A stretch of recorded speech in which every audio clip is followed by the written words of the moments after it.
ബിസ്മില്ലാഹിർ റഹ്മാനിർ റഹീം. കഴിഞ്ഞ ക്ലാസ്സിൽ എടുത്ത കുറച്ച് ഭാഗങ്ങളൊന്ന് തുടരേണ്ടി വരും, അല്ലെങ്കിൽ ഞാൻ പറയുന്നതിൻ്റെ ഒരു കണ്ടിന്യൂസ് തീരെ ഒന്നും കിട്ടാതെ അന്തം വിട്ട് വെക്കും കഴിഞ്ഞ ക്ലാസ്സിൽ ഇല്ലാത്ത ആൾക്കാർ. പിന്നെ അതിൻ്റെ മുമ്പൊരു സംഗതി, മിർഖാത്തുൽ യഖീൻ എന്ന് ഹദരത്ത് ഖലീഫത്തുൽ മസീഹ് അവ്വൽ റളിയല്ലാഹു തആല അൻഹുവിൻ്റെ ജീവചരിത്രം എഴുതിയ പുസ്തകം. അതിൻ്റെ ആമുഖത്തിലുള്ള ഒരു സംഗതിയെ അധികരിച്ചുകൊണ്ട് രണ്ട് മൂന്ന് കാര്യങ്ങൾ പറയുന്നത് നല്ലതാന്ന് തോന്നുന്നു. നമ്മൾ എന്തിനാണ് ഇങ്ങനെ ക്ലാസ് നടത്തുന്നതെന്നോട് നമുക്കൊരു ലക്ഷ്യം വേണമല്ലോ. इल्म रियाजी इंसान के दिमाग में एक मौजूनियत और असबाब से नताइज तक पहुंचने की काबिलियत पैदा करता है. ശാരീരിക വ്യായാമത്തെ കുറിച്ചുള്ള അറിവ് ഒരാൾക്കുണ്ടെങ്കിൽ, അറിവ് പല അറിവുകളാണ്. സാധാരണ നമ്മൾ അറിവ് എന്ന് പറഞ്ഞാൽ ഒറ്റ അറിവാണ് കണക്കൂട്ടൽ. അറിവിൻ്റെ വിവിധ മേഖലകളാണ്. അതിലൊരു 3-4 മേഖലകളെ കുറിച്ചാണ് ഞാനിപ്പോൾ പറയാൻ പോകുന്നത്. ശാരീരിക വ്യായാമത്തെക്കുറിച്ചുള്ള അറിവ്, അതിൽ അനോട്ടമിയുടെ വിവരം കൂടി ഉൾപ്പെടും. അതുള്ള ആളുകൾ, അനോട്ടമി പഠിച്ച ആളുകൾ, ജമാഅത്തിൻ്റെ മൊത്തം നിസാമും അനോട്ടമിക്കനുസരിച്ചാണ് ഞാൻ വെച്ചിട്ടുള്ളതെന്ന് ഖലീഫത്തുൽ മസീഹ് സാനി പറഞ്ഞിട്ടുണ്ട്. മനുഷ്യൻ്റെ അനോട്ടമി പരിഗണിച്ചുകൊണ്ടാണ് ജമാഅത്തിൻ്റെ മുഴുവൻ നിസാമും ഞാൻ വെച്ചിട്ടുള്ളത്. അതിലോരോ ഭാഗങ്ങളാണ് ഓരോ നിസാം എന്ന് വരെ, അതിലുള്ള സെക്രട്ടറിമാരെ വരെ ഓരോന്നിനെ കുറിച്ച് എടുത്ത് പറഞ്ഞിട്ടുണ്ട്. ഞാൻ പറഞ്ഞു വന്നത്, ശാരീരികമായിട്ടുള്ള വ്യായാമം ചെയ്യാനുള്ള അതിനെക്കുറിച്ചുള്ള അറിവും അതേപോലെ തന്നെ അനോട്ടമിയെക്കുറിച്ചുള്ള വിവരവും. മനുഷ്യനിൽ മൗസൂനിയത്ത്, ഒരു ബാലൻസ്, സമതുലിതാവസ്ഥയും ഒരു കാര്യത്തിൻ്റെ പരിണാമഗുപ്തിയെക്കുറിച്ചുള്ള ഒരു അന്വേഷണത്തോരെയും, അതായത് ഒരു സംഗതി പെനാൽറ്റി പറഞ്ഞ സംഗതി, അത് ഒരു സംഗതി ചെയ്താൽ അതിൻ്റെ ആഫ്റ്റർ എഫക്റ്റ് എന്താണ് എന്നതിനെ കുറിച്ചുള്ള അറിവും കിട്ടും. അതുള്ള ആളുകൾക്ക് എന്തൊരു കാര്യം ചെയ്താൽ ഇനി എന്തുണ്ടാവും എന്നതിനെ കുറിച്ച് ആലോചിച്ചിട്ട് അത് ചെയ്യുള്ളൂ. അത് ശാരീരികമായി വ്യായാമം ചെയ്യുന്ന ആളുകൾക്കും അതേപോലെ തന്നെ അനോട്ടമി പഠിച്ച ആളുകൾക്കുള്ള ഒരു ഗുണമാണ്. അപ്പോൾ ആ അറിവ് കൊണ്ട് കിട്ടുന്ന നേട്ടമാണ്. ഇനിയൊന്ന് ലിറ്ററേച്ചർ, പിന്നെ അറിവുള്ള ആളുകൾ, നല്ല ലിറ്ററേച്ചർ, നല്ല പാഠം അവഗാഹമുള്ള ആളുകളുണ്ടാവും. ഭാഷ നല്ലപോലെ പഠിച്ച ആളുകൾ, സാഹിത്യവും പഠിക്കുന്ന ആളുകൾ. അത്തരം ആളുകൾക്ക് ഖുഷ് സലീഖി വ നഫാസത്ത് പസന്തി സിക്കാത്ത ഹെ. ഖുഷ് സലീഖി എന്ന് പറഞ്ഞാൽ പെരുമാറ്റ ചട്ടങ്ങൾ, പെരുമാറാന്, അതായത് നല്ല നിലയിൽ പെരുമാറാനുള്ള കഴിവ്. മറ്റൊന്ന് ശുദ്ധതയെ ഇഷ്ടപ്പെടുക. അവർ പൊതുവെ അഴുക്കിന്, അതല്ലെങ്കിൽ പിന്നെ വർത്തമാനത്തിലും, അത് നമ്മൾ സാധാരണ കാണുന്നതാണ്. പഠിച്ച് നല്ല വിദ്യാഭ്യാസമുള്ള ആളെന്നല്ല ഞാൻ പറയുന്നത്. ഭാഷ നല്ലപോലെ ആളുകൾ, നല്ല കയ്യിലുള്ള ആളുകൾ സംസാരിക്കുന്നതിലൊരു പെരുമാറ്റച്ചട്ടം. അതേസമയത്ത് ഒന്നും പഠിക്കാത്ത ഗ്രാമീണർ ചിലപ്പോൾ വർത്തമാനം പറയുമ്പോൾ തോന്നിയതൊക്കെ പറയും. നല്ല ലിറ്ററേച്ചർ അറിയുന്ന ആളുകൾ തെറി പറയാറില്ല. അവർ സംസാരിക്കുമ്പോൾ തന്നെ നമുക്ക് മനസ്സിലാവും ഇത് മര്യാദക്കുള്ള ഒരിതാണെന്നുള്ളത്. അത് ലിറ്ററേച്ചർ പഠിച്ചാൽ കിട്ടണം. അതൊക്കെ പറയുന്നത് വെച്ചാൽ നമ്മളെ മക്കളെ ഇതൊക്കെ പഠിപ്പിക്കേണ്ടത് കൂടിയാണ്. നമ്മൾ പഠിക്കേണ്ടതാണ് എന്നതുകൊണ്ട് മക്കളെ ഇതൊക്കെ പഠിപ്പിക്കുമ്പോൾ ഈ ഒരു ലക്ഷ്യം കൂടെ വെച്ചിട്ടാണ് നമ്മൾ പഠിപ്പിക്കേണ്ടത്. മറ്റൊന്ന്,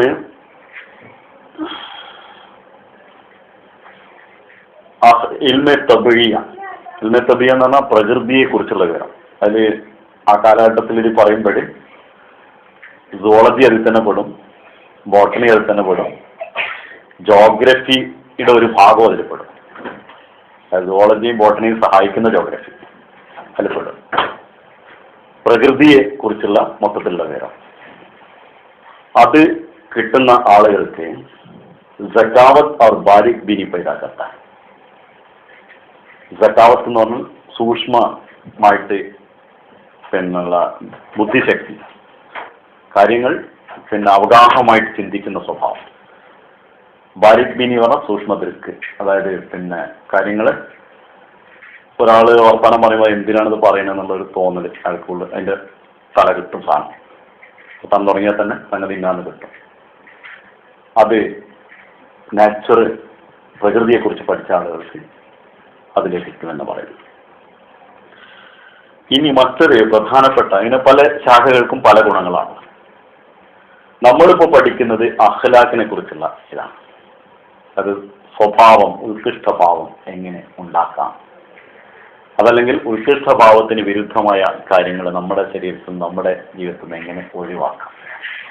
രണ്ടും, ഒന്ന് നെഗറ്റീവായിട്ടുള്ള കാര്യങ്ങൾ ഒഴിവാക്കുകയും പോസിറ്റീവായ കാര്യങ്ങൾ എടുക്കുകയും ചെയ്യുക എന്നുള്ളതാണ്.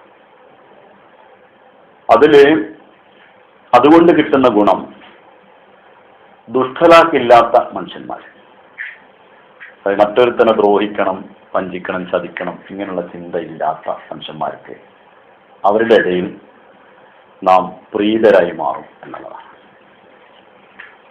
അതിന് ഏറ്റവും സുഖകരമായ ജീവിതത്തിൽ ഏറ്റവും പ്രധാനപ്പെട്ട ഒരു സംഗതി ഒരു സ്നേഹത്തിന്റെ അടിസ്ഥാനത്തിലുള്ള ബന്ധമാണ്.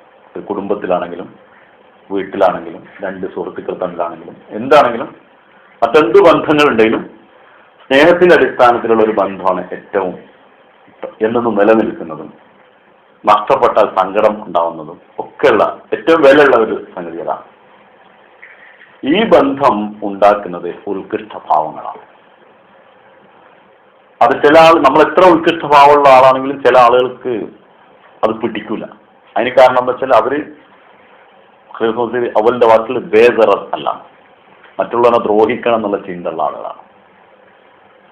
കുതികാല് വെട്ടലും ചാക്കിട്ട് കൊടുത്തും അങ്ങനെയുള്ള സ്വഭാവക്കാരുണ്ടാവും. മറ്റുള്ളവരെ ദ്രോഹിക്കുന്ന സ്വഭാവമുള്ള ആളുകൾക്ക് ഇഷ്ടപ്പെടില്ല ഉത്കൃഷ്ടഭാവങ്ങൾ. അതുകൊണ്ടാണ് റസൂലുള്ളാഹിനെ ആരും ഇഷ്ടപ്പെടാൻ അന്നത്തെ കാലത്ത് സാധാരണക്കാരൻ പ്രശ്നം ഉണ്ടായിരുന്നു. അപ്പൊ അത് ഒരു ഭാഗത്ത് മറ്റേ ഉണ്ടാവും. പക്ഷെ അതല്ല നമ്മുടെ ബന്ധത്തിൽ. അപ്പൊ അതിൽ നമ്മൾ എന്ത് ചെയ്യണമെന്ന് വെച്ചാൽ നമ്മുടെ കുടുംബത്തിലും നമ്മൾ ബന്ധപ്പെടുന്ന ആളുകളിലും ഉത്കൃഷ്ടഭാവങ്ങൾ ഉണ്ടാക്കുക എന്നുള്ളത് നമ്മുടെ നിലനിൽപ്പിന്റെയും നമ്മുടെ സുഖത്തിന്റെയും നമ്മുടെ ജീവിതത്തിന് സ്വർഗീയമാക്കുകയും ചെയ്യുന്നതിന്റെ ഒരു ലക്ഷണമാണ്. ഇനി ഈ വ്യത്യസ്ത അറിവുകളെ കുറിച്ച് നമ്മളിപ്പോൾ ചെറിയ ഒരു അവലോകനം, ഇനി ഒരുപാട് ശാഖകളുണ്ട്. പക്ഷെ ഇതിൽ ഏറ്റവും പ്രധാനപ്പെട്ടത് ഇതിന്റെ ഒക്കെ മജ്മുഅ, ഇതിന്റെ മുഴുവൻ സംക്ഷേപം എന്ന് പറയാവുന്നതും, സംക്ഷേപം എന്ന് പറയുന്നതും തെറ്റാണ്, അതിന്റെ മുഴുവൻ സമാഹരണം എന്ന് പറയണം. എല്ലാറ്റിനെയും ഒരുമിച്ച് കൂട്ടിയത് ഒറ്റവാക്കിൽ പറഞ്ഞാൽ ചരിത്രപരമായ പേരാണ്. ചരിത്രത്തെക്കുറിച്ചുള്ള അറിവ് മനുഷ്യനിൽ ഉണ്ടാക്കുന്ന ഒരു പ്രചോദനം അവന് തെറ്റുകളിലേക്ക് പോകാതിരിക്കാനുള്ള ഏറ്റവും പ്രധാനപ്പെട്ട ഘടകമാണ്. ഇപ്പോ വാപ്പാനെ കുറിച്ച് നല്ല വിവരമുള്ള ഒരാൾ വാപ്പാക്കെതിരായിട്ട്, വാപ്പാന്റെ സ്വഭാവത്തിനെതിരായിട്ട് ചെയ്യാൻ ഒരു ചെറിയ പേടിയുണ്ടാവും മനസ്സിൽ. അതിനെ മലീമത്തപ്പെടുത്തിയ പിന്നെ പ്രശ്നമല്ല. അതായത് കുരുത്തക്കടി ചെയ്ത് കഴിഞ്ഞാൽ പോട്ടെ എന്ന് പറഞ്ഞപ്പോയാൽ പിന്നെ അവനോടൊന്നും പറയില്ല. പിന്നെ അന്ധകരണം അവനോടൊന്നും അനുശാസിക്കാത്ത വിധത്തിൽ, അവന്റെ നഫ്സാനോടൊന്നും പറയാത്ത വിധത്തിൽ വരും. അതേസമയത്ത് പൊതുവെ ചിത്രത്ത് അഥവാ അവന്റെ പ്രകൃതം, ശുദ്ധ പ്രകൃതത്തിലുള്ളത് ചരിത്രപരമായിട്ടുള്ള അവന്റെ വിവരം അവന് നല്ല പ്രചോദനം, അതിനേക്കാൾ കൂടുതൽ പ്രചോദനം നൽകുന്ന മറ്റൊന്നില്ല. ഒന്ന് ഉദാഹരിച്ച് പറയുകയാണെങ്കിൽ, ഇത് ഖലീഫത്തുൽ മസീഹിന്റെ തന്നെ ഉദാഹരണമാണ്. ഞാനിത് പറയുന്നൊന്നും എൻ്റെ വാക്കല്ല, ഖലീഫത്തുൽ മസീഹ് അവന്റെ ബുക്കിൽ അത് ആ വാക്ക് മുമ്പിൽ മറച്ചു വെച്ചുകൊണ്ട് ഞാനത് വായിക്കാൻ സമയം പോകുന്ന വിചാരിച്ചാണ് കഷ്ണത്ത് പറയുന്നത്. പിന്നെ ഒരു മെഷീന്റെ പല പാർട്സുകളാണ്. അതിൽ സ്റ്റീമില്ലെങ്കിൽ വേറെ നടക്കില്ല. സ്റ്റീമിന്റെ പാർട്ടാണ് ചരിത്രപരമായിട്ടുള്ള വിവരം മനുഷ്യനിലുണ്ടാക്കുന്നത്. അങ്ങനെ പല വിവരങ്ങളുണ്ട്. ആ വിവരത്തിനുള്ള സ്റ്റീമിന്റെ സ്വഭാവം ഈ ചരിത്രപരമായ വിവരത്തിനുണ്ട്. അതുകൊണ്ട് തന്നെ ലോകത്ത് ദുർവൃത്തരായ ഒരു ചരിത്രകാരനും ഉണ്ടായിട്ടില്ല. വലിയ ചരിത്രകാരന്മാർ, വലിയ വലിയ ചരിത്രകാരന്മാരിൽ ദുർവൃത്തരും തോന്നിവാസികളും തെമ്മാടികളുമായിട്ടുള്ള ആരെയും നമുക്ക് കാണാൻ സാധ്യമല്ല. ചരിത്രകാരന്മാർ പൊതുവെ ഉത്കൃഷ്ടഭാവം ഉള്ളവരായിരിക്കും.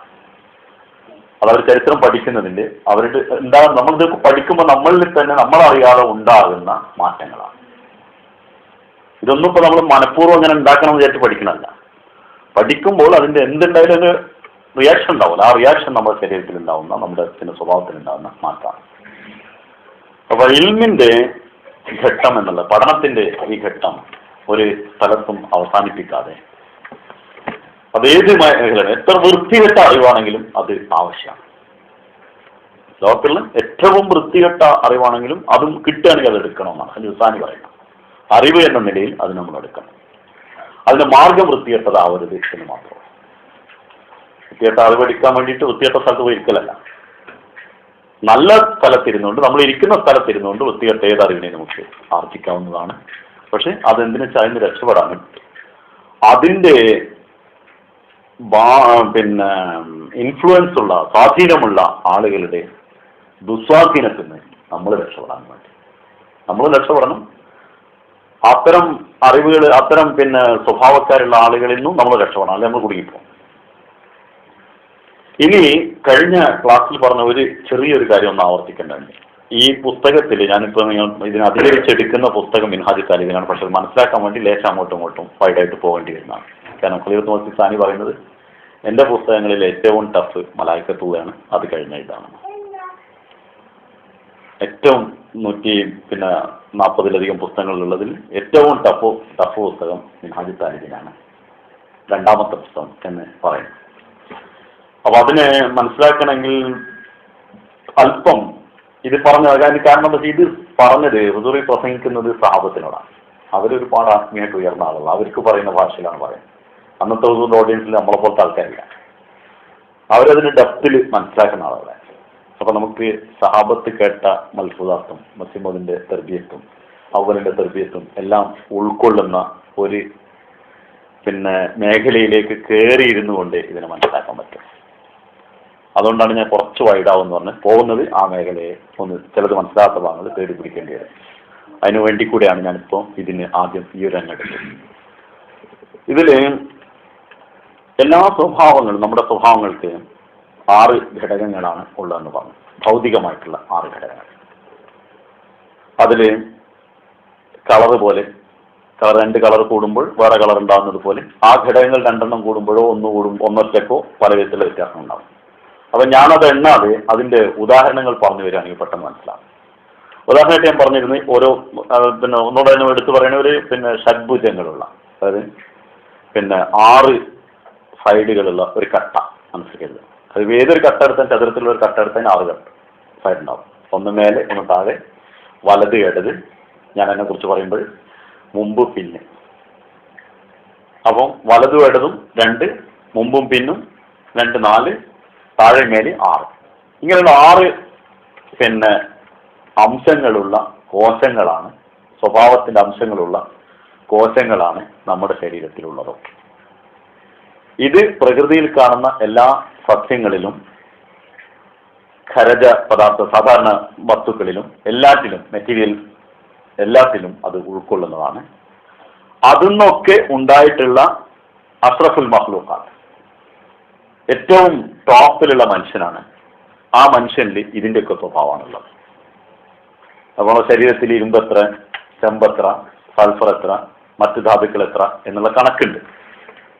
അതനുസരിച്ച് അതിന്റെ സ്വഭാവങ്ങൾ നമ്മുടെ ശരീരത്തിലുണ്ട്, അതിനെ മാറ്റാൻ കഴിയില്ല.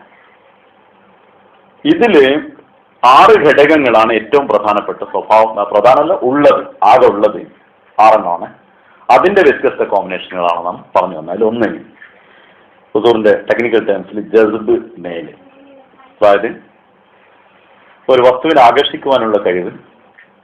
അങ്ങനെ ആകർഷിക്കുമ്പോൾ ഇതിന് തന്നെ ആ 6 ഘടകം എന്ന് പറഞ്ഞ 6നും മെയിലും ഫീമെയിലും ഉണ്ട്.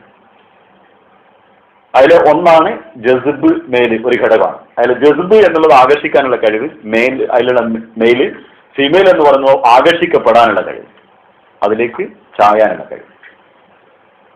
അതൊരാളെ നമ്മൾ സ്നേഹിക്കുമ്പോൾ സ്നേഹിക്കുന്ന ആള് ആകർഷിക്കുകയാണ്, സ്നേഹിക്കപ്പെടുന്ന ആള് അതിലേക്ക് ചായുകയാണ്.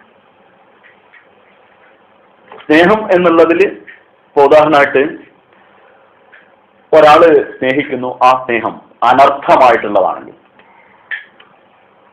അതിന് ഉറുദുൽ ആവാരകി എന്ന് പറയും, അല്ലെ തലതിരിഞ്ഞ സ്നേഹം എന്ന് പറയും. പക്ഷെ സാർത്ഥകമായിട്ടുള്ള സ്നേഹമാണ് വാപ്പാനോട്, ഉമ്മാനോട്, കുടുംബത്തോട് ഉള്ള സ്നേഹം. അതും അതേ സ്നേഹം തന്നെയാണ്. അപ്പൊ അത് ഒന്ന് ഉത്കൃഷ്ടഭാവത്തിനും ദുഷ്ട സ്വഭാവത്തിനും രണ്ടിനും ഉപയോഗിച്ചത് ഒരേ ഗുണം തന്നെയാണ്. സ്നേഹം ആവശ്യത്തിന് വേണ്ടിയുള്ള സ്നേഹവും അനാവശ്യത്തിന് വേണ്ടിയുള്ള സ്നേഹവും രണ്ടിലും ഒന്നെയാണ്. അതിന്റെ പ്രയോഗത്തിന്റെ രീതിയിലാണ് അനാവശ്യവും ആവശ്യവുമായിട്ട്, അതല്ലെങ്കിൽ അർത്ഥമുള്ളതും അർത്ഥമില്ലാത്തതുമായിട്ട് മാറുന്നത്. ഹെൽത്ത് അഥവാ അത്യാഗ്രഹത്തിൽ തന്നെയാണ് സാധാരണ. ഒരു സംഗതിയെ അത്യാഗ്രഹം എന്ന് പറഞ്ഞാൽ നമുക്ക് വേറെ ഉള്ളതിന്റെ അപ്പുറത്ത് 10 കിട്ടുക 100 മതിയെന്നും ശതമാവിൽ സഹസ്രം മതിയെന്നും എന്ന് മറ്റേ കവി പറഞ്ഞ പോലുള്ള ഒരവസ്ഥ. അതില് പിന്നെ ഒന്ന് കഴിയുമ്പോൾ മറ്റതിന് നമ്മൾ ആകർഷിക്കുകയാണ് ചെയ്യും. അതിന് നമ്മളിലേക്ക് ആകർഷിക്കപ്പെടാനുള്ള കഴിവുണ്ടെങ്കിൽ അത് കിട്ടുന്നു, അത്യാഗ്രഹത. അതേസമയത്ത് ഇഹ്സാൻ, ഔദാര്യം ചെയ്യുന്നു, ഒരാൾക്ക് വേണ്ടി ഔദാര്യം ചെയ്യുന്നു, അപ്പോഴും ഇതന്നെ നടക്കും.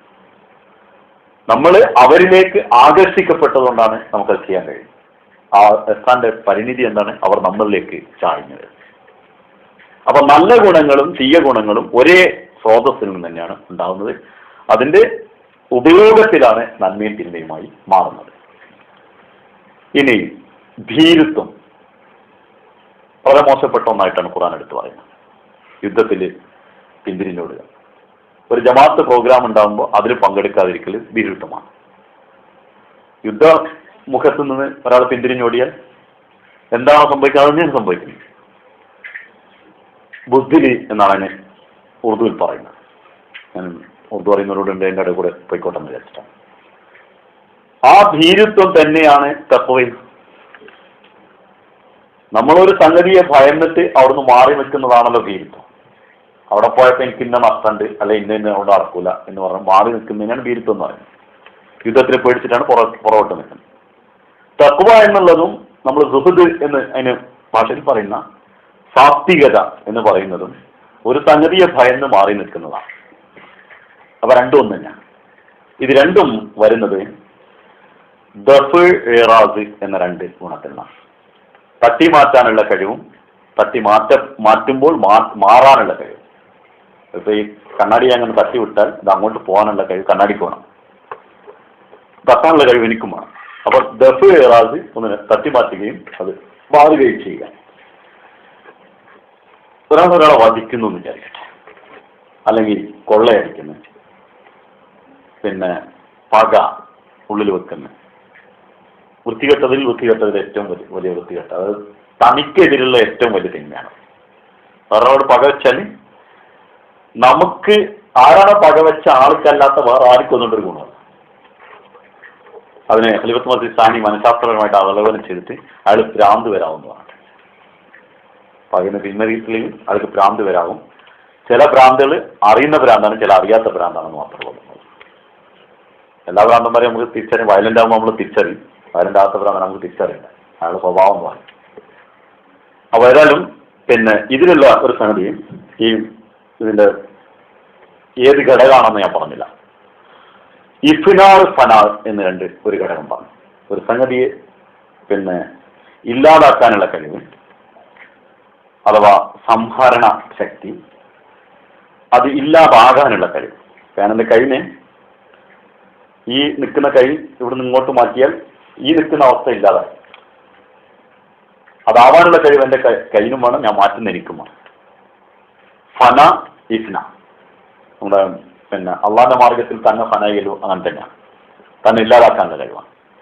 ഈ സ്വഭാവമാണ് പകയായിട്ട് വരുന്നത്.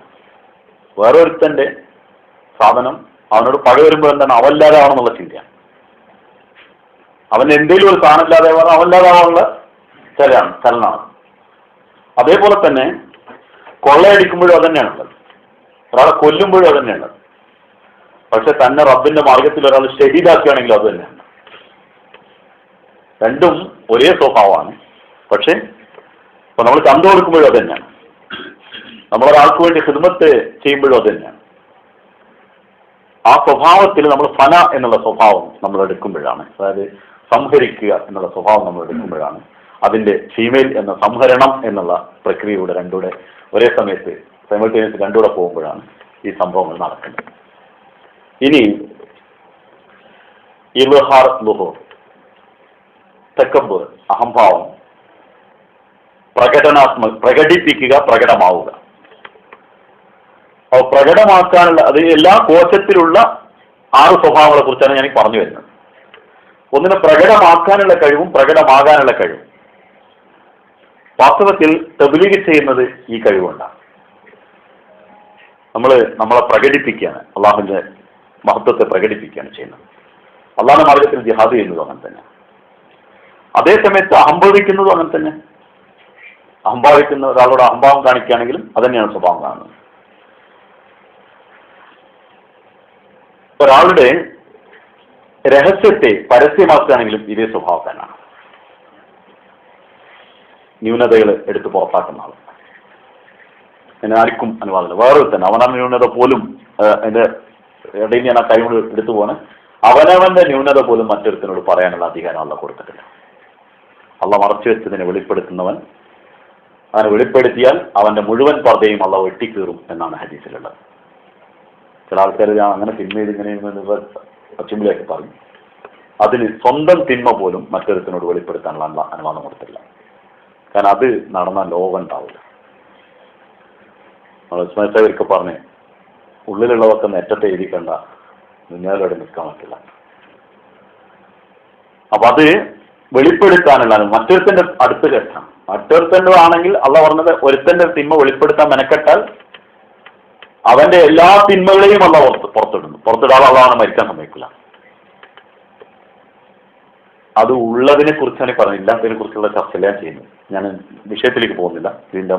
ഇതിന്റെ ജഡികമായിട്ടുള്ള തെറ്റിപ്പിലുള്ള വ്യത്യാസത്തെ കുറിച്ചാണ് പറഞ്ഞു വരുന്നത്. ആ സ്വഭാവം ളുഹൂർ ഇൽഹാർ അഥവാ വെളിപ്പെടുവാനും വെളിപ്പെടുത്തുവാനുമുള്ള കഴിവിൽ നിന്നാണ് ഉണ്ടായിട്ടുള്ളത്. പിന്നെ നമ്മൾ മുഹദാമതിയുടെ ഒത്തബിക്കുൽ ഖൈറാത്മാർ, പിന്നെ നന്മയിൽ അഹമഹ മികയ മുന്നേറുക, മറ്റൊരുത്തനെ കവച്ചു വെച്ച് മുന്നേറുക, അതും ഈ കഴിവ് തന്നെയാണ്. പ്രകടമാകാനുള്ള കഴിവ്. ഒരു മത്സരം നടക്കുമ്പോൾ അതിൽ നമ്മൾ മത്സരിക്കും. മറ്റൊന്ന് ബഖ ഇബ്ഖ, ഒരു വസ്തുവിനെ നിലനിർത്തുവാനുള്ള കഴിവ്. ഒരു ബോൾ ഉരുട്ടിവിട്ടാൽ അത് പിന്നെ ചുമരുമ പോയി തങ്ങി നിൽക്കും. അത് തങ്ങി നിർത്താനുള്ള കഴിവ് ചുമരിനുണ്ട്, നിൽക്കാനുള്ള കഴിവ് ബോളിനുണ്ട്. ഇതേ ഗുണം നമ്മുടെ ഓരോ കോശത്തിലുണ്ട്. അതിന്റെ വ്യത്യസ്ത പ്രകടനങ്ങളാണ് സഹാവത്ത് അഥവാ ദാനധർമ്മങ്ങളിൽ വളരെയധികം ധർമ്മിഷ്ഠരായിട്ടുള്ള ആളുകൾ. മറ്റുള്ളവരെ നിലനിർത്താൻ വേണ്ടിയിട്ട് ശ്രമിക്കുക, ഒരു ശുഭപ്രതീക്ഷ വെക്കുക, തനിക്ക് നിലനിൽക്കാൻ വേണ്ടിയിട്ടാണ് പോസിറ്റീവ് തിങ്കിങ്സ്. അത് വളരെ അത്യാവശ്യമുള്ള സംഗതിയാണ്.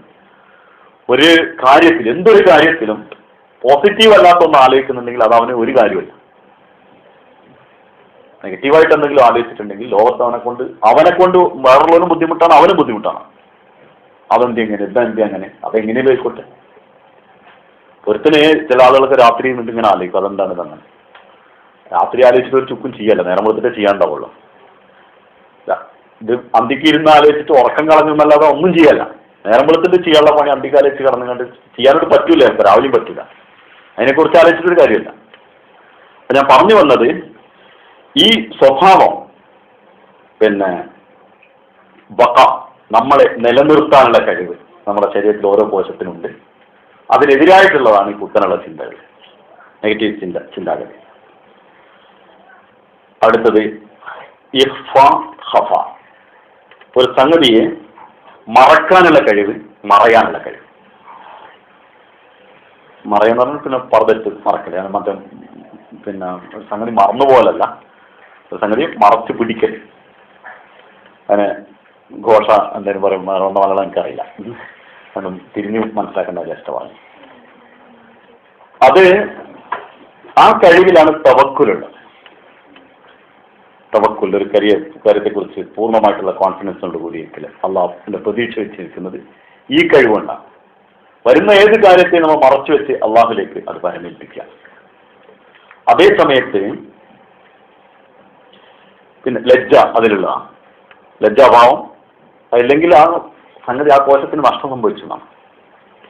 ഇനി ഞാൻ പറഞ്ഞു വന്നത്, ഈ ഒരു കാര്യത്തിന് ലേശോടെ ഒന്ന് പുറകോട്ട് വന്നിട്ട്, ഒന്നുകൂടെ പുറകോട്ട് പോയിട്ട് ഞാൻ പറഞ്ഞു വന്നത്, ഇതിന് എവിടെങ്കിലും ശരീരത്തിൽ കേടുപാടുകൾ പറ്റുമ്പോഴാണ് സ്വഭാവങ്ങൾ മാറുന്നത് എന്നാൽ. അതിന് ഉദാഹരണമായിട്ട് ചെറിയ കുട്ടികൾ പിന്നെ മൂത്രമൊഴിച്ചിട്ട് കഴുകിയിട്ടില്ലെങ്കിൽ അവിടെ യൂറിൻ തങ്ങി നിൽക്കുമെന്നും, ആ തങ്ങി നിൽക്കുന്നിടത്ത് കുട്ടി കുറച്ച് കഴിഞ്ഞ് ചൊറിയാൻ തുടങ്ങും. ചൊറിഞ്ഞു കഴിയുമ്പോൾ അവിടെ നർസ് കംപ്ലൈൻ്റ് ആവും. അതിൻ്റെ പരിണിതി അവന് ലൈംഗിക അരാജകത്വത്തിലേക്ക് അവനെ കൊണ്ടുപോകുന്നു എന്ന് ഖലീഫത്ത് മസീഹ് സാനി വൈദ്യശാസ്ത്രം ഉദ്ധരിച്ചുകൊണ്ട് പറയാം. ഇതാണ് വൈദ്യം കൂടി ഉദ്ധരിച്ചുകൊണ്ടാണ് ഹുസൂർ പറയുന്നത്.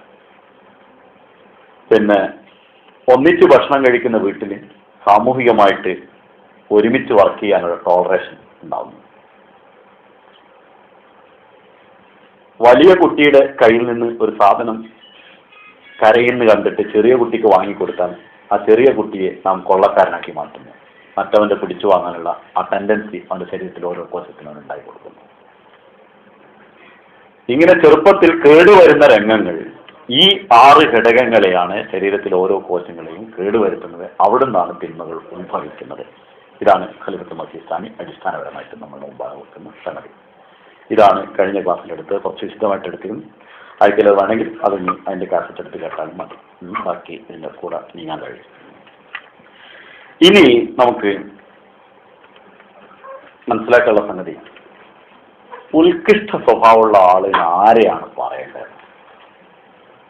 നമ്മളോട് സൂരജ് വൈകുന്നേരം നമ്മൾ ഔലിയാക്കളാരെയും കണ്ടോന്ന് വെച്ച് ഞാനപ്പോൾ എന്നൊരു സാധാരണ മറുപടി കൊടുത്താണ്. എൻ്റെ മനസ്സിൽ ഉടനെ ഈ സബ്ജക്റ്റ് കയറിപ്പോയി.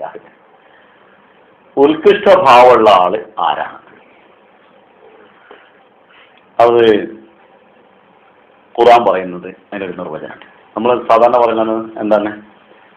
പിന്നെ രോഗം ഉള്ള ആള് ആരാണെന്ന് വെച്ചാൽ എന്താ പറയാ, ഒരു മെഡിക്കൽ ചെക്കപ്പിന് വിട്ട എല്ലാവരും ജോലിയെടുക്കാൻ.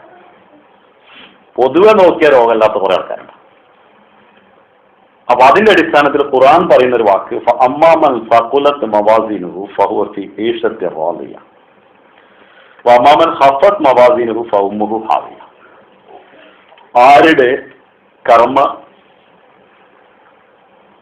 ഭാരം ത്രാസിൽ ഭാരമേറിയതാണോ അവൻ നല്ല ഒരു ജീവിതത്തിന് അർഹനാണ്. നാളെ മാഷറിലുള്ള കഥയാണ് പറയുന്നത്. അത് ഇവിടെ അങ്ങനെ തന്നെയാണ്. ആരുടെ കർമ്മഭാരം അവന്റെ ത്രാസിൽ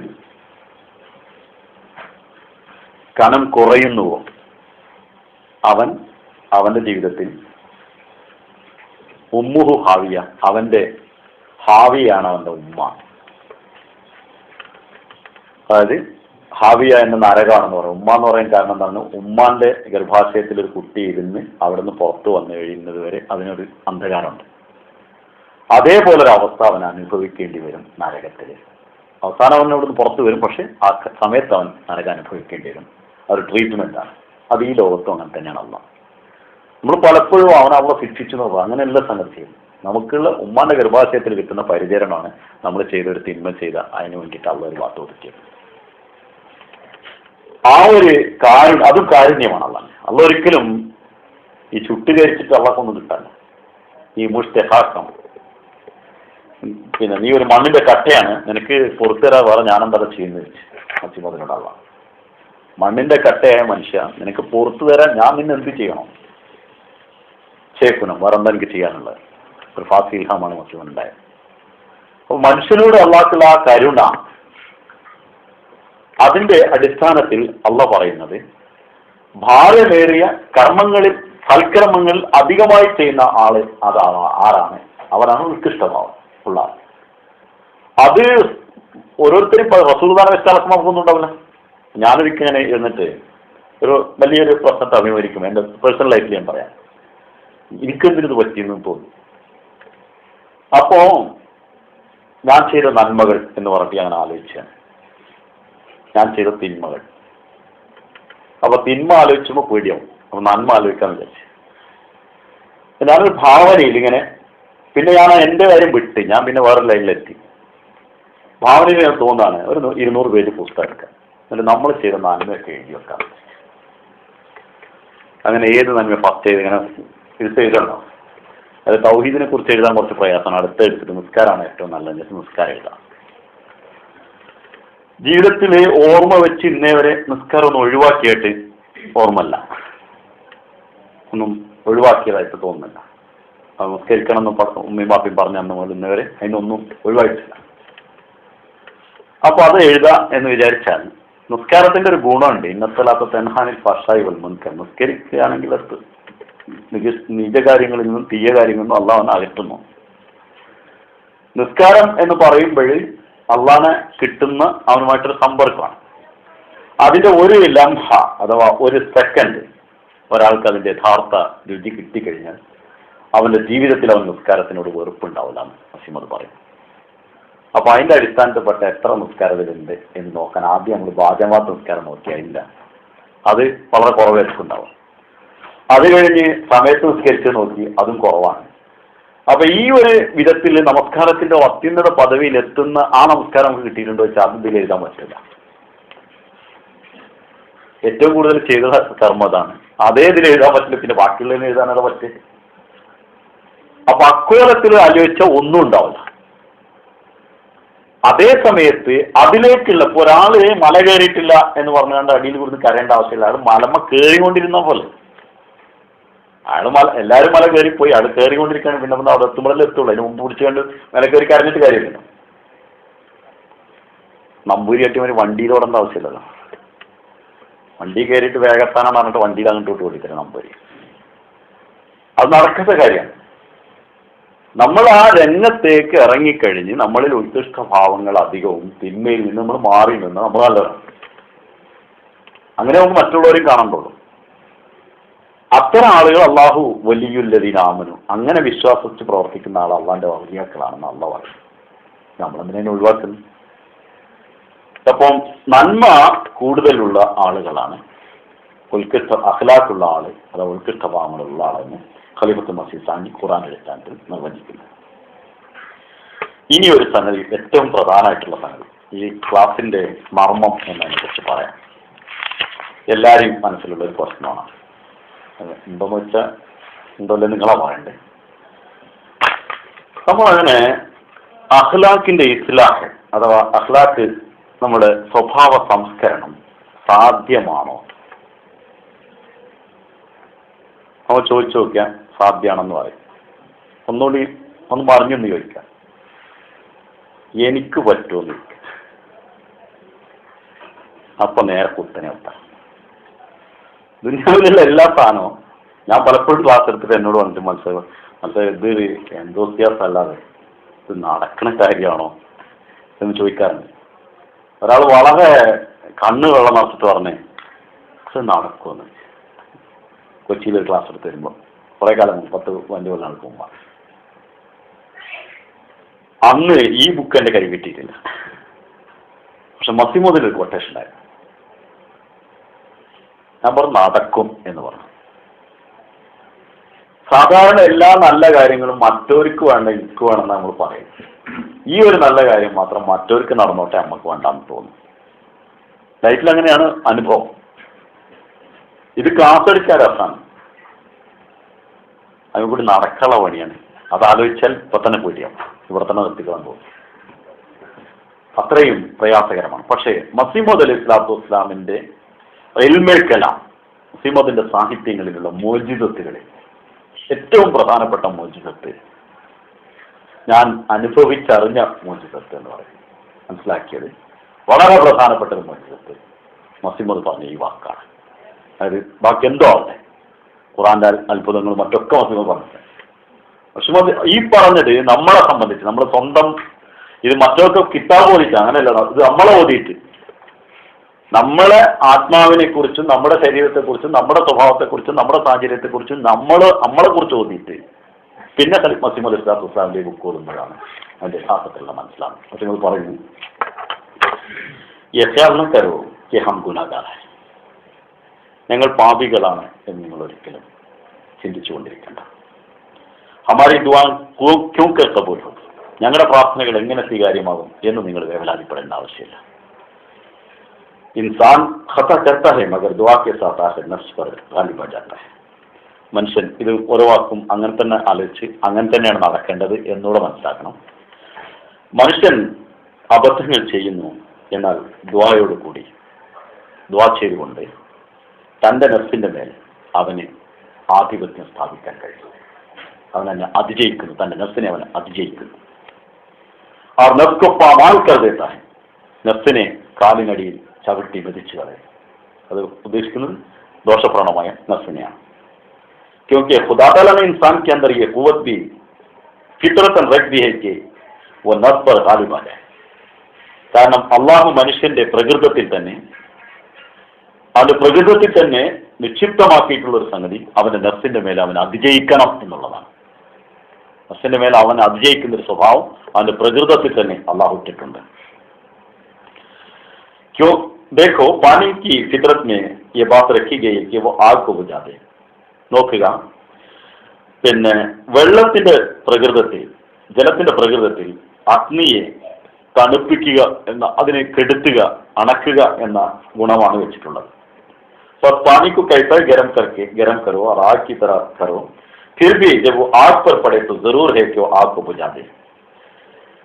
വെള്ളം എത്ര തന്നെ ചൂടാക്കിയാലും അവസാനം അത് തീന്റെ പുറത്തേക്ക് ഒഴിച്ചാൽ തീ കെടും.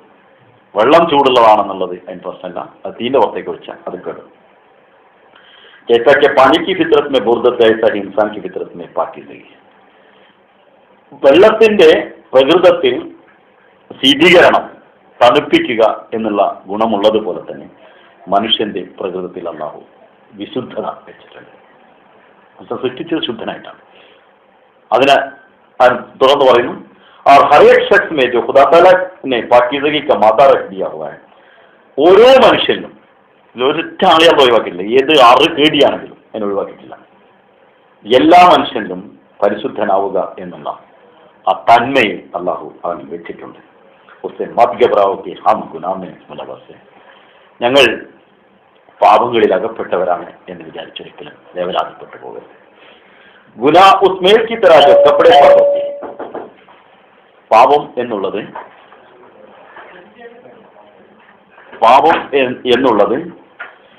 തുണിയിൽ പോരേണ്ട കറയെ പോലെയാണ്. जो कपड़े पर होती है और दूर की जा सकती है, അതിനെ കളയാൻ സാധിക്കും. മസീഹ് അലൈഹിസ്സലാത്തു ഈ ഒരു ഇത് തുണിയിൽ പോരേണ്ട കറ പോലെയാണ്. ചില കറ നമ്മൾ പോകില്ലെന്ന് തോന്നാണ്. ഞാൻ ഒരിക്കൽ ഡ്രസ്സിലൊരു കറ എങ്ങനെയും പോകാതെ പലർക്കും കൊടുത്തിട്ട് തിരിച്ചു കൊടുക്കുന്നതായിരുന്നു. മസീമിന്റെ ഈ തഹരീർ ഉണ്ടല്ലോ എന്ന് വിചാരിച്ചിട്ട് അതിനൊന്നും എടുത്ത് കഴിഞ്ഞ് പച്ചില് കയ്യിൽ പോവുകയും ചെയ്തു. മെനക്കെട്ടിരുന്ന് റിൻ സോപ്പ് എടുത്ത് വേറെ ഒന്നും കൂട്ടിയിട്ടില്ല. സാധാ റിൻ സോപ്പ് ഇരുന്നിട്ട് കുത്തിരുന്ന് പുഴയിൽ ഇരുന്നിട്ട് അലക്കിയത് പോയി തെറിക്കോട്ടൻ തുണിയിൽ ഒരു കറ, ഇരുമ്പിന്റെ കറയായി. മസീമത് അങ്ങനെ പറഞ്ഞിട്ട് പോകുന്നില്ല. പാവം കിട്ടി പോകുന്നതോട് നോക്കണം, രണ്ടു കൂടി ഒന്ന് അറിയാൻ വിചാരിച്ചിട്ട്. സംഗതി പൊട്ടത്തരാണെങ്കിലും ഞാനത് അന്നാണ് എനിക്ക് തഹരീറിന്റെ ശക്തി മനസ്സിലായത്. അപ്പോൾ പാപവും ശരീരത്തിലുള്ള പോവും എന്നതിന് മസീമത് പറഞ്ഞിട്ടുള്ള ഒരു ഉദാഹരണമാണ്. തുടർന്ന് മസീമത് പറയുന്നു, तुम्हारी तबाह कैसे ही जज्बात इंसानी के माता तो खुदा ताला से रो रो कर दुआएं करते रहो तो वो ज़ाय ना करेगा, वह हलीम है और गफूर रहीम है. നിങ്ങളുടെ നഫ്സ് എത്ര തന്നെ ശാരീരിക ഇച്ഛകൾക്ക് അടിപ്പെട്ട് നടക്കുന്ന, അതിൻ്റെ തീക്ഷ്ണമായിട്ടുള്ള ആക്രമണങ്ങളെ സഹിച്ചുകൊണ്ട് നടക്കുന്നതാണെങ്കിലും ശരി, നിങ്ങളുടെ അവസ്ഥ അതാണ്. നിങ്ങൾ കരഞ്ഞുകൊണ്ട് അള്ളാഹുവിനോട് ദുആ ചെയ്യുക, അവൻ നിങ്ങൾ ഒരിക്കലും നഷ്ടപ്പെടുത്തുന്നതല്ല. ഹലീം, അവൻ കരുണയോടും ആർദ്രതയോടും കൂടി തൻ്റെ അടിമയിലേക്ക് വീണ്ടും വീണ്ടും മടങ്ങിക്കൊണ്ടിരിക്കുന്നത്. ഒരിക്കലല്ല, ഈ സിഫത്ത് ഖിയാമത്ത് വരെയുണ്ട്. ഒരു വട്ടം പാപം ചെയ്തവന് വിടുന്നതല്ല. ഒരു വട്ടം പാപം ചെയ്ത് അവൻ അറിയാതെ വീണ്ടും വന്ന വീണ്ടും ഖിയാമത്ത് വരെ അള്ളാഹുവിന്റെ സിഫത്ത് ഉള്ളതുകൊണ്ട് അവനിലേക്ക് അള്ളാഹ് കരുണയോടുകൂടി ആർദ്രതയോടുകൂടി മടങ്ങുന്നവനാണ്. റഹീം ഹെ, ഗഫൂർ ഹെ, അവൻ പൊറുക്കുന്നവനാണ്, അവൻ കരുണയുള്ളവനാണ്. സയ്യിദ്നാ മസീഹ് അലൈഹിസ്സലാത്തു വസ്സലാം തൻ ഇബ്രാഹിം അഹമ്മദിയിൽ ഗഫൂർ റഹീം എന്ന സിഫത്തിനെ കുറിച്ച് പറഞ്ഞു. ഒരാൾ 1000 വട്ടം പാവം ചെയ്താൽ അള്ളാഹു അയാളോട് പൊറുക്കും. കാരണം 1000 വട്ടം പാവത്തിനേക്കാൾ വലുതാണ് അവന്റെ ഗഫൂർ എന്ന സിഫത്ത്. അള്ളാഹുടെ സിഫത്തിന് അവന് വലുതാണ്, അതിനേക്കാൾ വലുതാണ് അവനെ കൊണ്ട് കഴിയില്ല. അപ്പം ഈ ഒരു അഖ്ലാഖിൽ നിന്ന് രക്ഷയുണ്ടോ എന്ന് ചോദിച്ചാൽ, അഖ്ലാഖിൽ ഒരാൾക്ക് കയറാൻ പറ്റുന്നില്ല. ഇതുവരെ നമ്മൾ സാധാരണ രീതിയിലുള്ള പോസിറ്റീവ് തിങ്സിനെ കുറിച്ചാണ് പറയുന്നത്. അങ്ങനെയല്ല. ഇത് ശരിക്ക് കയ്യിൽ തന്നിട്ട് അതിന് സംശയത്തിനൊന്നും ബാക്കിയില്ലാത്ത രീതിയിൽ അതിനെക്കുറിച്ച് എല്ലാ മേഖലയെക്കുറിച്ചും ചർച്ച ചെയ്യാൻ ആധികാരികമായി അള്ളാഹു അധികാരപ്പെടുത്തിയ ആളാ പറഞ്ഞത്. അത് ശരിയാണ്. ഇത് പറഞ്ഞ ആരോടാണെന്ന് അറിയാം. 2 ബയ്യത്ത്, അതിലൊരാളെയും മസീഹ് അലൈഹിസ്സലാത്തു വസ്സലാമിനോട് നിന്ന് കരയാൻ തുടങ്ങി. എന്നിട്ട് പറഞ്ഞു, ഞാൻ ബയ്യത്തൊക്കെ ചെയ്യും, പക്ഷെ ഞാൻ ചെയ്യുന്ന തിന്മകൾ അതിൽ എത്രമാത്രം ഉണ്ടെന്ന് സാധാരണ നിങ്ങൾക്ക് ആർക്കും ഭാവനയിൽ എത്താൻ പറ്റാത്ത അത്രയും വലിയ അപകടത്തിലാണ് ഞാൻ ഉള്ളത്. അന്ന് അത് പറയാൻ പോലും എനിക്ക് കഴിയില്ല. ഭാവനയിൽ നിങ്ങൾക്ക് ആർക്കും എത്താൻ കഴിയില്ല. അതുകൊണ്ട് ഞാൻ ബയ്യത്തെടുത്ത് എനിക്ക് വല്ല ഗുണം ഉണ്ടാവുമെന്ന് എനിക്ക് അറിയില്ല എന്ന് പറഞ്ഞപ്പോൾ അയാളെ സാന്ത്വനപ്പെടുത്തിക്കൊണ്ട് മസീഹ് അലൈഹിസ്സലാത്തു വസ്സലാം ചെയ്തൊരു വാക്കുകളുണ്ട്. അത് മൽഫൂദാത്തിൽ വന്നാണ്. അതാണ് ഞാനിപ്പോൾ വായിച്ചു കേൾപ്പിച്ചത്. ബദറിൽ മസീഹ് അലൈഹി സ്വലാത്തു വസ്സലാമിന്റെ ഒരു പ്രസംഗത്തിലും ഈ കാര്യം എടുത്തു വന്നിരുന്നു. ഇനി പോകാനുള്ള സ്ഥലം സാധ്യമാണ് എങ്കിലും പിന്നെ ഖുർആനും അതിനെക്കുറിച്ച് എന്ത് പറയുന്നു? ഖുർആൻ പറയും ഇന്ന ഫാത്തിസിക്കുക, ഉപദേശിക്കുക, ഉപദേശം എന്തായാലും ഫലം ചെയ്യുന്നു. അള്ള ഫലം ചെയ്യുന്നതുകൊണ്ട് ഫലം ചെയ്യൂല. ആർക്കെങ്കിലും ഒരാൾ ഫലം ചെയ്യാത്തതുകൊണ്ട് അത് ആർക്ക് ചെയ്യൂലുണ്ട്. ദുന്യാവിലെ അബൂജഹലിനെ വരെ റസൂലുള്ളാഹി പോയി ഉപദേശിച്ചിരുന്നു ഫലം ചെയ്യുമെന്ന് വിചാരിച്ചിട്ട്. അയാൾ ലാസ്റ്റ് അയാൾക്ക് ഉറപ്പായിട്ട് മുഹമ്മദിയുടെ അവനെ ജയിച്ചാണ്. ലാസ്റ്റ് സമയത്ത് അവസാനം കൗത്ത് മേലെ വട്ടാൻ പറഞ്ഞാലും സംഗതി മുപ്പർക്ക് തെല്ല പിടിച്ച് സത്യം ചെയ്ത് മുഹമ്മദിയുടെ പടച്ചവനാണെങ്കിൽ എൻ്റെ പടച്ചവനാണെന്ന് ബോധ്യപ്പെടുത്തിയിട്ടാണ് അള്ള മരിപ്പിച്ചത്. സംഗതി ആർക്ക് ഉപദേശം ചെയ്താലും ഉപദേശത്തിന്റെ ഫലം എന്തായാലും ഉണ്ടാവും എന്ന് അള്ള പറഞ്ഞതുകൊണ്ട് ഉപദേശിച്ചു. പക്ഷേ ഒരു പ്രധാന കാര്യമുള്ളത് ഈ ഉപദേശിയായി മാറാൻ പാടില്ല. ഒരു മനുഷ്യനെ ഉപദേശിക്കാനോ തൊള്ളേറ്റ് വായിട്ടടിക്കലല്ല എന്ന് നല്ലപോലെ മനസ്സിലാക്കണം. ഉപദേശിക്ക കർമ്മത്തിലൂടെയാണ്. വായുകൊണ്ട് ഉപദേശിച്ചിട്ട് കാര്യമൊന്നുമില്ല. ഇന്നവരാർക്കും ഉണ്ടായിട്ടില്ല എന്ന് മസീമത് തീർത്തു പറയുന്നത്. കർമ്മത്തിലൂടെ ഉപദേശിക്കാൻ കഴിയാത്ത ആള് ആണ് വായിട്ടടിക്കൽ എന്നൂടെ മസീമത് ചേർത്തി പറഞ്ഞിട്ടുണ്ട്. അപ്പൊ അത് വേറെ കാര്യം. മറ്റൊരു സംഗതി,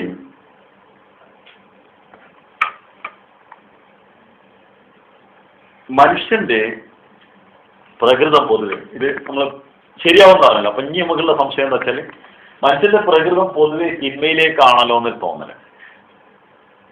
ഒരു തിന്മണ്ട വേൻ ചാടും, നന്മണ്ട ചാടാൻ ബുദ്ധിമുട്ടാണ്. ഇതൊക്കെ പറഞ്ഞ് നമ്മളെ സ്വീപ്പാക്കിയിട്ടാണ്. അങ്ങനെ സംഗതിയൊന്നുമില്ല. വെറുതെ നമ്മളെ പേടിപ്പിക്കാൻ വേണ്ടി മനുഷ്യനെ അങ്ങനെ തിന്മണ്ടാലെ ചാട്ടുക, വേണ്ടാത്തവർക്ക് ആദ്യം പോവുക എന്നൊക്കെ ആരോ പറഞ്ഞ് നമ്മളെ ഇടങ്ങേറാക്കിയിട്ടാണ്. ഖുർആൻ എന്ത് പറയുന്നു? ഇന്നാ ഹദൈനാഹു സബീല ഇമ്മാ ഷാക്കിറൻ വ ഇമ്മാ കഫൂറ. മനുഷ്യനെ നാം സൃഷ്ടിച്ച സമയത്ത് അവന് മാർഗങ്ങൾ കാണിച്ചു കൊടുക്കും. കുഫറിന്റെ മാർഗമാണെങ്കിൽ അത് കൊടുക്കാം, ശുക്രിന്റെ മാർഗമാണെങ്കിൽ അത് കൊടുക്കാം. മനുഷ്യൻ ഒരിക്കലും തിന്മയിലേക്കുള്ള ചായവുമില്ല, നന്മയിലേക്കുള്ള ചായവുമില്ല. അവൻ ന്യൂട്രലാണ്. അതിന് കുറേ തെളിവൊന്നും തപ്പിക്കൊണ്ട് നടക്കണ്ടല്ല. നമ്മൾ തന്നെ ചില സമയത്ത് നമുക്ക് നന്മ ചെയ്യാൻ തോന്നല്ലേ, ചില സമയത്ത് തിന്മനെ കുറിച്ച് ആലോചിക്കുന്നുണ്ട്. അപ്പൊ ചായ വഴിയിലേക്കാണ് മറ്റേക്ക് പോകാൻ പാടില്ല. പിന്നെ എങ്ങനെയാണ് ചായണേ എന്നുള്ളതാണ് ഇനി പ്രശ്നം. അപ്പം നമ്മൾ പ്രകൃതത്തിൽ നമ്മൾ തിന്മയിലേക്കും പോകാല്ല, നന്മയിലേക്കും പോകാല്ല. നമ്മൾ ന്യൂട്രലാണല്ലോ.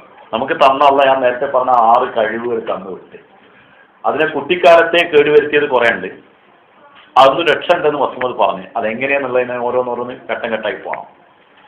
പെട്ടെന്ന് ചാടി കയറിയിട്ട് പായസം നല്ലതെടുത്ത് കുടിച്ചിട്ട് നമുക്ക് നടക്കാൻ പോകുന്നത് അങ്ങനെ ജീവിതം മുഴുവൻ കൊണ്ടിറക്കേണ്ട സംഗതിയാണ്.